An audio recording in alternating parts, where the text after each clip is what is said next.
Bismillahirrahmanirrahim. Assalamualaikum warahmatullahi wabarakatuh.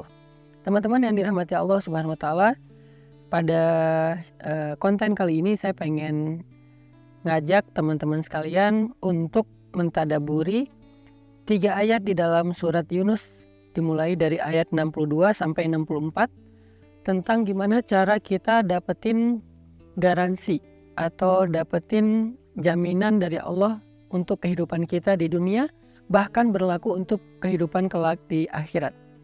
Allah Subhanahu wa taala berfirman di dalam surat Yunus ayat 62, A'udzu billahi minasyaitonir rajim. Bismillahirrahmanirrahim. Ala inna awliya Allahi la khaufun 'alaihim wa la hum yahzanun. الذين آمنوا وكانوا يتقون لهم البشرى في الحياة الدنيا وفي الآخرة لا تبديل لكلمات الله ذلك هو الفوز العظيم. صدق الله العظيم. Teman-teman, di dalam ayat ini Allah lagi bicara tentang orang-orang yang dapat jaminan Allah. Diistilahkan dengan aulia Allah. Terjemahannya tuh kekasih-kekasih Allah. Atau bahasa yang lebih sering dipakai di Indonesia juga, wali-wali Allah. Wali-wali ini bukan orang-orang yang khusus yang bisa hilang, bisa terbang. Semua kita punya peluang yang sama untuk menjadi aulia Allah, menjadi kekasih-kekasih Allah, sehingga bisa mendapatkan jaminan dari Allah. Jaminan bahagia, jaminan sukses, jaminan berhasil, jaminan beruntung, jaminan selamat, mendapatkan kebaikan dan keberkahan, kemuliaan, dijamin semua hal-hal yang indah, yang baik dalam hidup di dunia dan di akhirat oleh Allah Subhanahu wa taala. Dan ini adalah satu hal yang selama ini kita cari kan, kita pengen terjamin rezekinya, terjamin keluarganya, terjamin jodoh atau perasaannya, terjamin happiness-nya, terjamin karirnya, terjamin kesehatannya, terjamin masa depannya, terjamin rumah dan hartanya, terjamin juga akhir hayatnya dalam keadaan husnul khotimah. Gimana cara kita dapetin jaminan-jaminan yang sangat penting ini dalam hidup? Siapa orang yang dapetin jaminan Allah Subhanahu wa taala tersebut? Ternyata orang yang dapetin jaminan Allah itu disebut dengan aulia Allah, kekasih-kekasih Allah. Jaminannya la khaufun alaihim, gak ada rasa takut bagi mereka tentang apa yang ada dalam hidup mereka. Walahum yahzanun, mereka gak akan pernah kecewa. Jadi sebelum mereka melakukan sesuatu, mereka gak perlu takut. Setelah mereka melakukan sesuatu, mereka gak akan kecewa. Itu jaminan. Lahumul busyra, dan bagi mereka ada banyak berita gembira, kejutan fil hayatid dunya, dalam kehidupan di dunia, wa fil akhirah, bahkan di akhirat kelak ada banyak kejutan dari Allah. Dan itu yang disebut dengan fauzun azim, kemenangan yang sangat besar, kemenangan yang sangat istimewa. Gimana cara dapetin jaminan dan kebaikan ini? 2 syaratnya.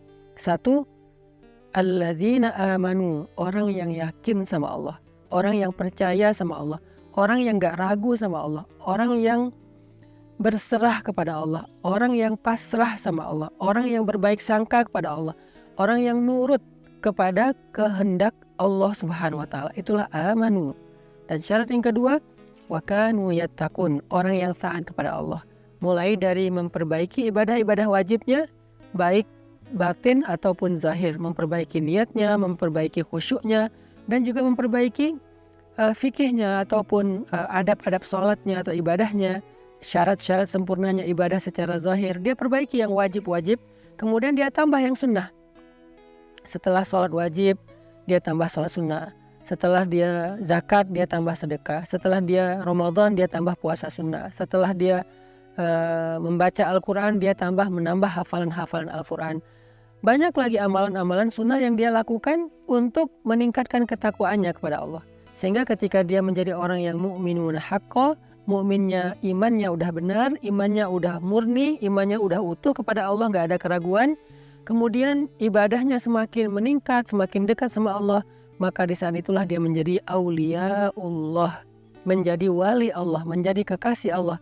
Dan dengan derajat kewaliannya, Allah berikan untuk dia jaminan di dunia dan jaminan di akhirat. Dia nggak perlu mikirin apa-apa lagi.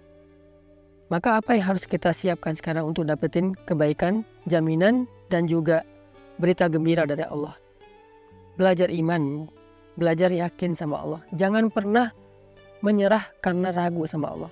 Jangan pernah menyerah karena munculnya suuzon kepada Allah. Kok Allah tega sih? Kok Allah gini sih ke saya? Kenapa sih Allah menguji saya dan seterusnya? Jangan pernah menyerah dengan bisikan-bisikan syaitan tentang suuzon kepada Allah.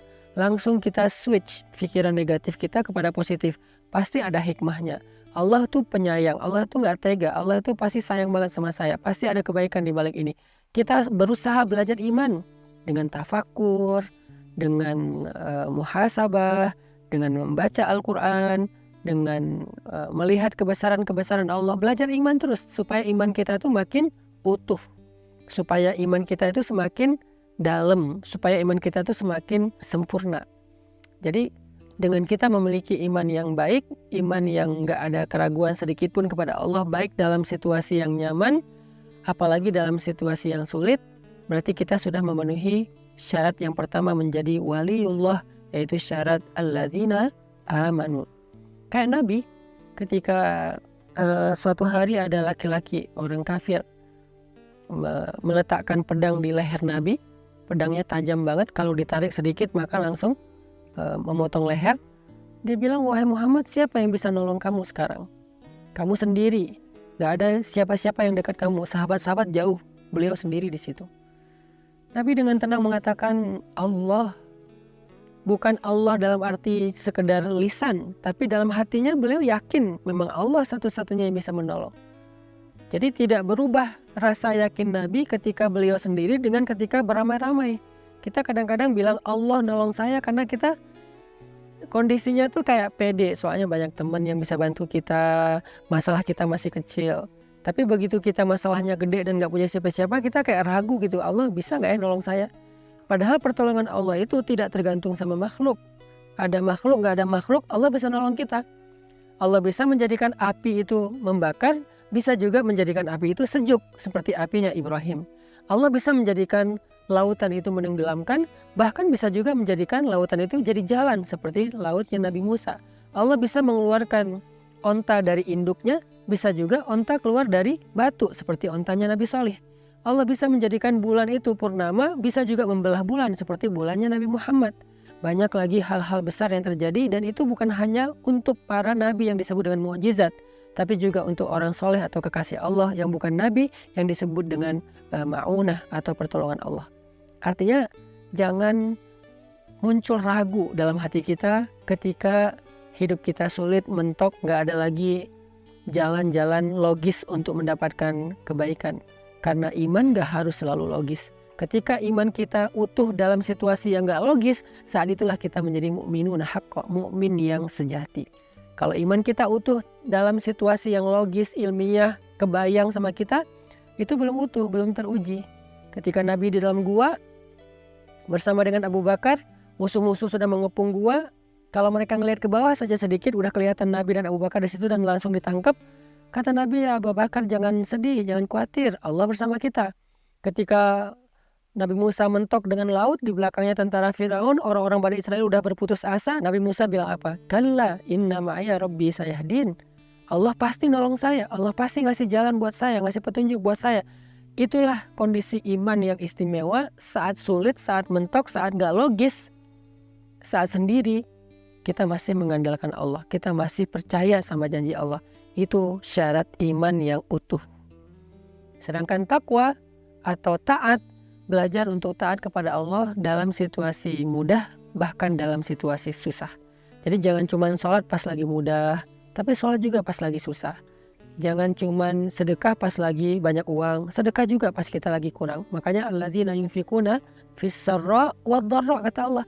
Orang bertakwa itu orang yang bersedekah ketika lebih, dalam keadaan dia punya banyak harta, atau dalam keadaan sulit tetap bersedekah. Orang yang menahan diri ketika dia marah atau ketika dia senang. Kalau marah jangan menyakiti orang lain, kalau senang jangan juga berlebihan atau lupa diri gitu. Nah, inilah orang yang bertakwa, orang yang terus berusaha untuk konsisten dalam ketaatan walaupun situasinya bisa berubah. Mudah-mudahan kita bisa berlatih dua hal ini. Riyadhah kan dua hal. Riyadhah hati artinya iman. Sedangkan riyadhah zahir kita adalah takwa. Riyadhah batin kita iman, latihan batin. Latihan zahir kita takwa atau taat kepada Allah. Kalau kita bisa meriyadhahkan zahir dan batin kita menjadi derajat yang lebih baik, insya Allah kita telah memenuhi syarat menjadi kekasih Allah, sehingga janjinya adalah la khaufun alaihim walahum yahzanun. Gak perlu lagi khawatir, gak perlu lagi sedih atau kecewa. Lahumul busyra, akan dapat banyak kejutan dan keajaiban di dunia dan juga kelak di akhirat. Barakallahu fikum.